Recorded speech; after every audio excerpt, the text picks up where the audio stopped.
In the autumn of 1891, on the frost-bitten edge of the North Saskatchewan River country, a man who called himself Rowena Blount's guardian made a transaction that cost him nothing and cost her everything.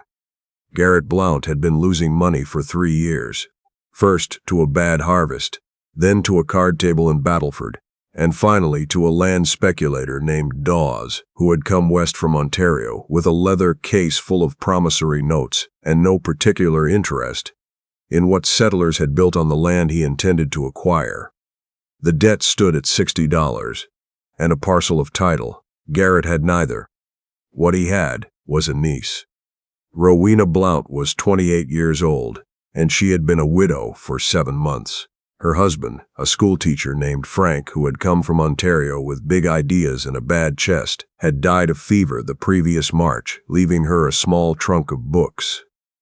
A wedding ring she still wore, and no one in the territory she could call her own except the uncle who had never once treated her as kin. She was not tall, she was not loud.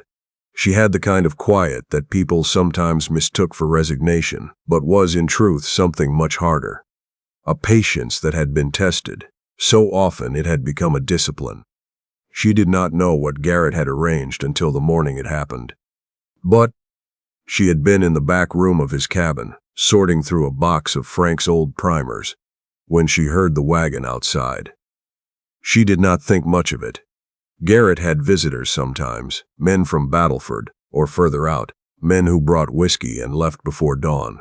She had learned not to ask, but Garrett called for her. His voice had a particular quality that morning. Flat, practiced, careful of itself, the way a man sounds when he has already rehearsed what he intends to say, and is hoping not to have to say it at all. Rowena came out wiping dust from her hands. 3 men stood in the yard, 2 she did not recognize. The third was Dawes. She had seen him once before, at the trading post in town. A heavy-shouldered man in a gray coat who had looked at Garrett's land, the way a person looks at something they have already decided to take. She saw the rope in Garrett's hands before she understood what it meant. She had time to say his name once, just once. He did not meet her eyes. The rope went around her wrists too quickly for her to pull back. One of Dawes's men tied the knot. Tight, professional, the kind that doesn't loosen with struggling but digs in deeper. Garrett stepped away as soon as it was done, putting distance between himself and what he had started. "She's not sickly," he said, addressing Dawes rather than the men. "Strong enough. Kept to schoolroom 2 winters running." Dawes looked at her the way he had looked at the land, assessing, calculating use. Rowena did not speak. She was looking at her uncle's boots, planted wide in the mud, and thinking about a word her mother had used years ago. When she spoke of men who did such things, she had called them small, not dangerous, not evil, just very, very small. Garrett took the money. She did not watch him count it. They loaded her into the back of the wagon. The bed was rough pine with iron bolts. At the corners, the heads of them rusted and jagged. A canvas was thrown over the slatted sides, but not the top. Cold air poured in as the wagon moved. Autumn cold, not yet the killing cold of December, but the kind that settled into your bones if you let it. Rowena kept still for the first mile. She was thinking. She was sitting with her back against the front board, her bound wrists in her lap, and she could feel one of the iron bolt heads pressing into the small of her back. She shifted toward it slowly, without urgency, as if she were only trying to get comfortable. It took time.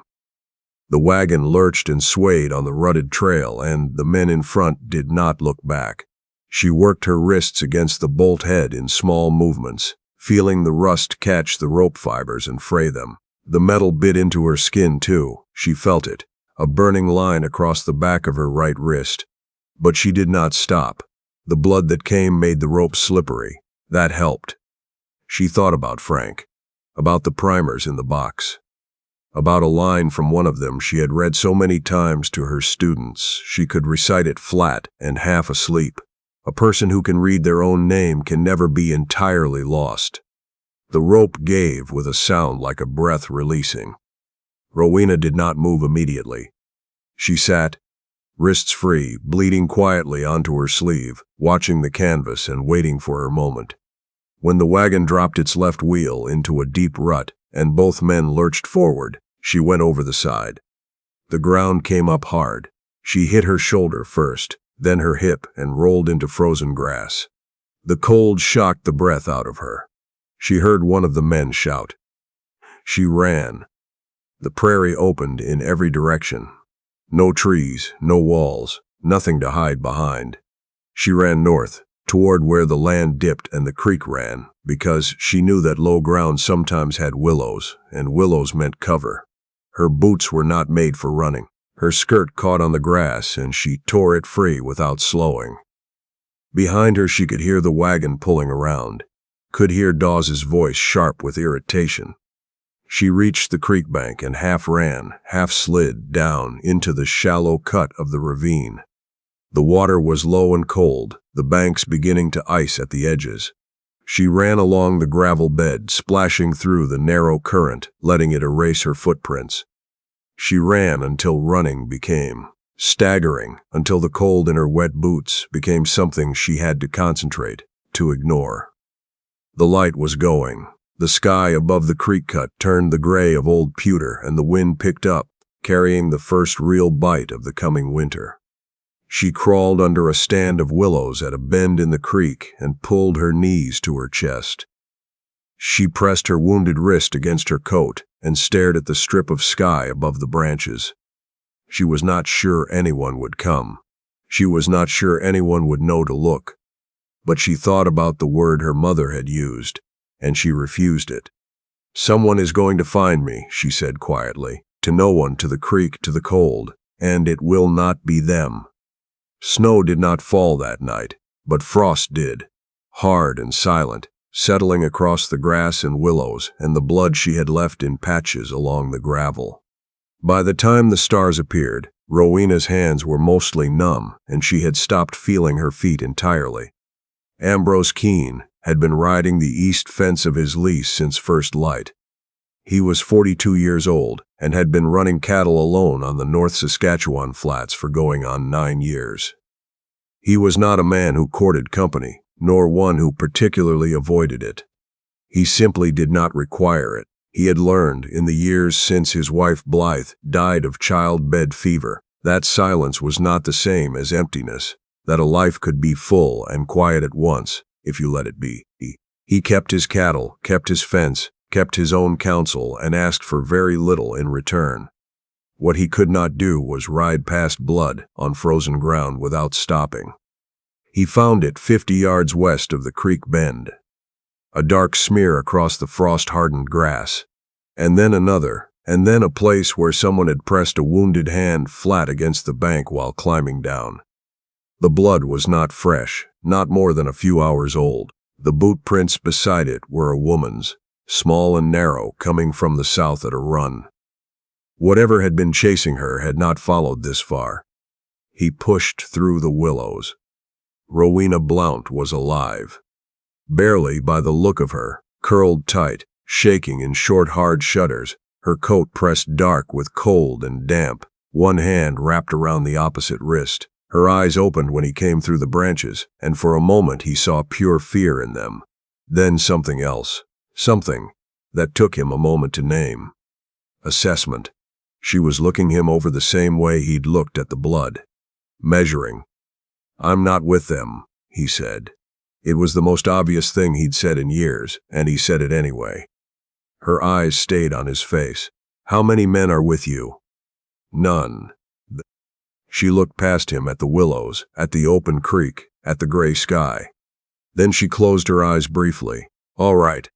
He got her onto the horse, sitting in front of him with his coat wrapped around her. She did not lean against him, held herself upright the whole ride, which he respected without comment. Her wrist had stopped bleeding on its own. He kept one hand near it, watching. The cabin was warm. He'd banked the stove before dawn, and it had held all day. He set her down near it, and got the kettle on before anything else. She sat and looked around the room, at the rough table, at the shelf of tools, at the window. And when her eyes caught on the corner, they stayed there. Half of a school desk sat propped against the far wall. He'd been building it for 6 months, a proper single-seat desk, the kind a child could sit at straight. He'd made 3 so far and brought them to the settlement 10 miles east. This one was the last. He hadn't finished it, because he kept second-guessing the measurements. Rowena looked at the desk. Then she looked at him. "I was a school teacher," she said. "I know." He set the tea within reach. "I've seen you in town with the primer class." She looked back at the desk. Something in her face shifted. Not softened exactly, but opened, like a door that had been shut against the cold and was now deciding whether the cold had passed. "My name is Rowena Blount," she said. "My uncle sold me to a man named Dawes this morning to settle a gambling debt." Ambrose sat down across the table. "Where were they taking you?" "He didn't say. Away from here." She wrapped both hands around the tea mug, far enough that I'd have no one to tell. Ambrose was quiet for a moment. "Does Dawes have any paperwork?" "He has my uncle's word and $60. I don't imagine he has anything else." "Then he has nothing." She looked at him directly. "Men like that don't often see it that way." "No," Ambrose agreed. "They don't." He brought her food, and she ate carefully, methodically, the way people eat when they're not entirely sure the meal won't be taken back. Ambrose did not watch. He found things to do at the other end of the room. That night she slept by the stove on the cot he kept for the rare occasions he had a hand working. Ambrose slept in his own bed behind the partition wall. He left the rifle propped within reach of the front door. The men came before dawn. 3 of them, same as before, with one added. They knocked, not politely, but with the particular rhythm of men who expect the door to open because they are not accustomed to being told to wait. Ambrose opened it. "We're looking for a woman," the nearest one said. His eyes were already moving past Ambrose's shoulder into the room.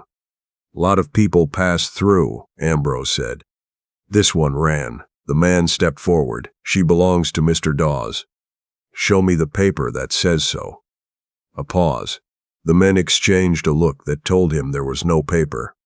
"She was paid for," the man said. "Settled fair." Ambrose had a particular way of standing that people who knew him recognized. He did not raise his voice. He did not shift his weight. He simply became more present, as if a great deal of attention had quietly concentrated itself behind his eyes. "You paid her uncle," he said. "Not her. A man cannot sell what isn't his to sell. She is not property. She never was. You'll leave my land now before I have cause to make this a matter for the mounted police." The man's jaw tightened. "You're making an enemy here." "Wouldn't be the first." He closed the door. Rowena was standing at the partition wall, her breath coming fast. She had heard every word. "They'll come back with more," she said. "They will." Ambrose was already moving, pulling his coat, checking the window shutters. "We won't be here when they do." He saddled 2 horses in the dark. Rowena came out of the cabin with her coat buttoned and her chin set, and did not ask how far they were riding. She simply mounted. They rode east into a sky already darkening again, new weather pressing down from the north.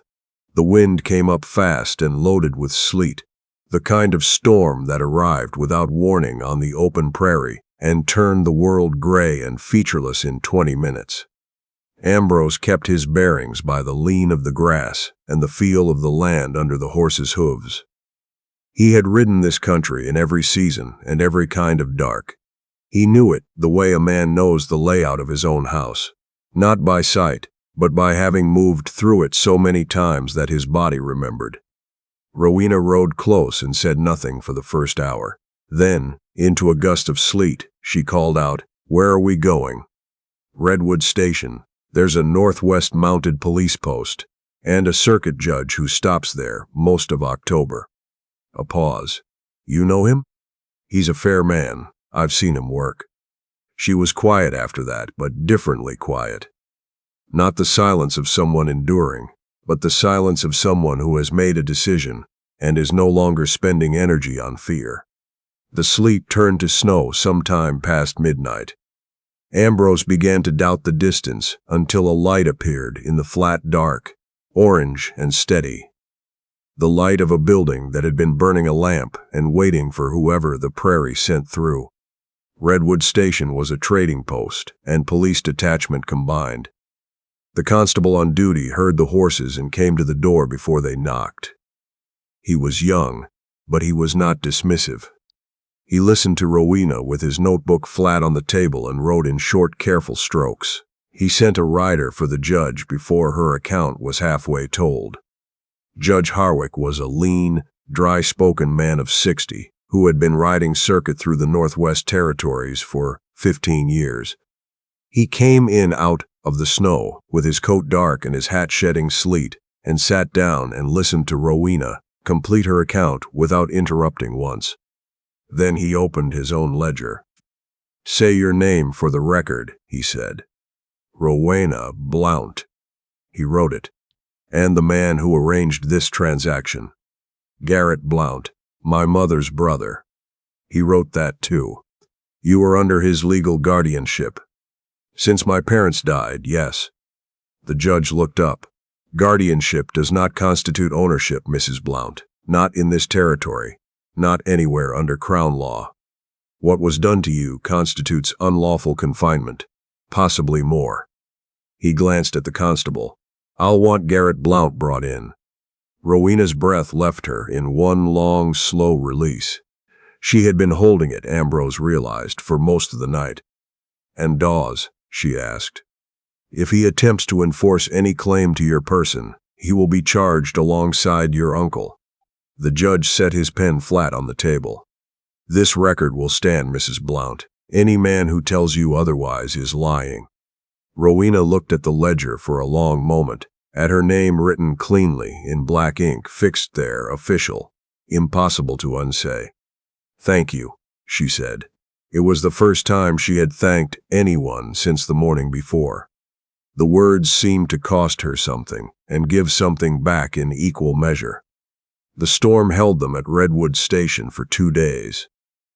Garrett was brought in on the second morning. A small man made smaller by what he had done, who looked at the floorboards when Rowena was in the room and answered the judge's questions in a voice stripped of everything it had once performed. He was charged, bound over for trial in Battleford, and taken into custody. Dawes, Ambrose learned later, had left the territory before the constable could locate him. It did not matter. The record existed. The claim did not. When the storm finally broke, the world outside the station windows was white and still and very clean. They rode back slowly, no urgency in the pace this time. The country looked different to Ambrose. He had ridden it 1,000 times, and it had always felt familiar, but now it seemed somehow larger, as if the scale of things had shifted. He was not entirely sure what to make of that. Rowena rode beside him without speaking for a long stretch. The cold had eased, and the sky was that particular blue that came only after a hard prairie storm, deep and almost aggressive in its clarity. "You don't have to go back to your uncle's land," Ambrose said finally. "I know," she said. "I have nowhere else at the moment." He considered that for a moment. "The settlement east of my lease has no teacher this winter. Frank's school closed when he died." She looked at him. "I'm not offering you the school," he said carefully. "I don't have that authority, but I can bring you to the trustees and you can make your own case." "Is that what the desk is for?" she said. "The one in your cabin?" He nodded. "The settlement children have nothing to sit at." She turned back to the horizon.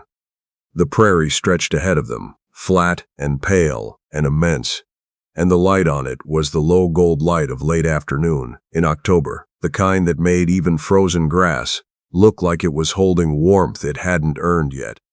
"I'd like to see the school," she said.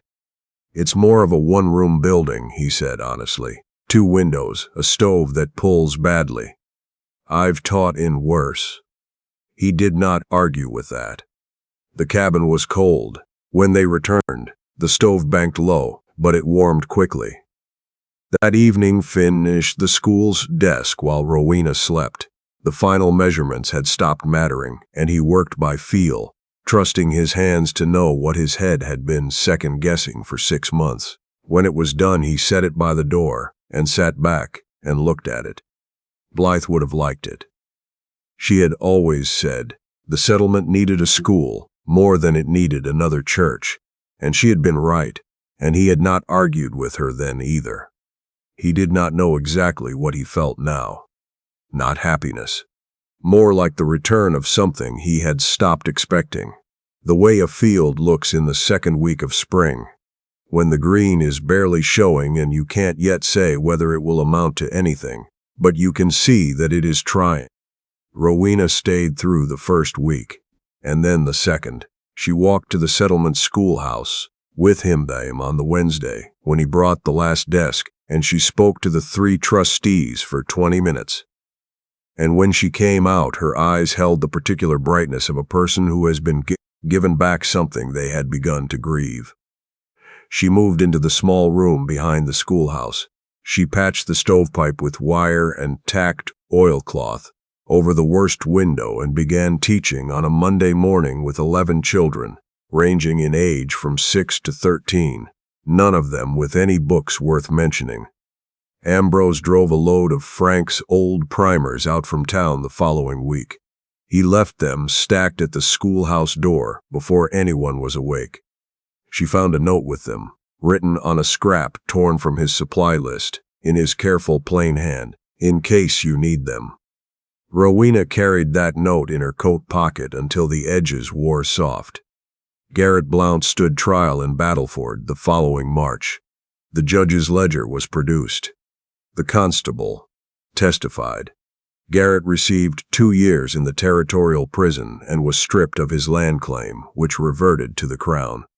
Dawes did not return. Spring came in fits and starts the way it always did on the prairie. 3 warm days followed by a killing frost, then a week of mud, then suddenly green where there had been gray. And you couldn't say exactly when the change had happened, only that it had. Rowena kept the school. The children grew. 2 new families arrived at the settlement in April and brought 4 more children with them, and she added desks and wrote to the Territorial Education Board for more primers and did not wait for a reply before she started teaching anyway.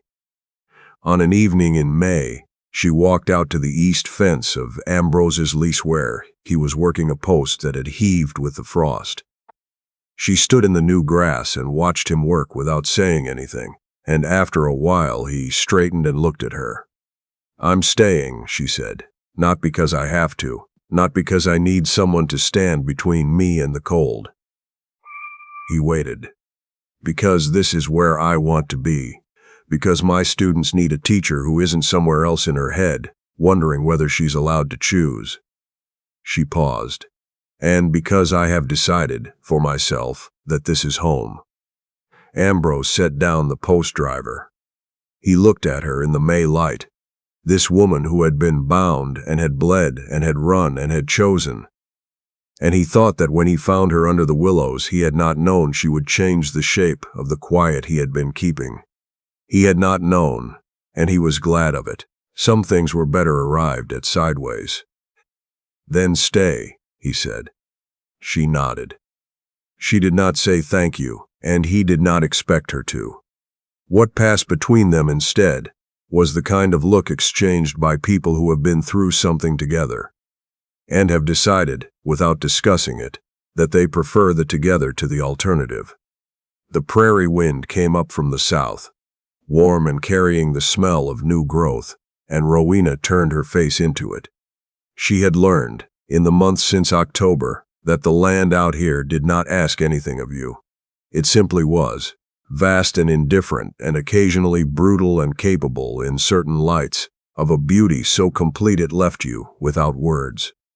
It was not a bad place to choose. Ambrose picked up the post driver and went back to work.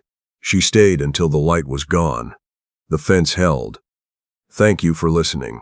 If this story found you at the right moment, Awesome Tales by Joy is by people who believe these tales matter.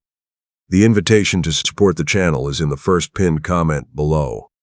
I'll see you in the next story.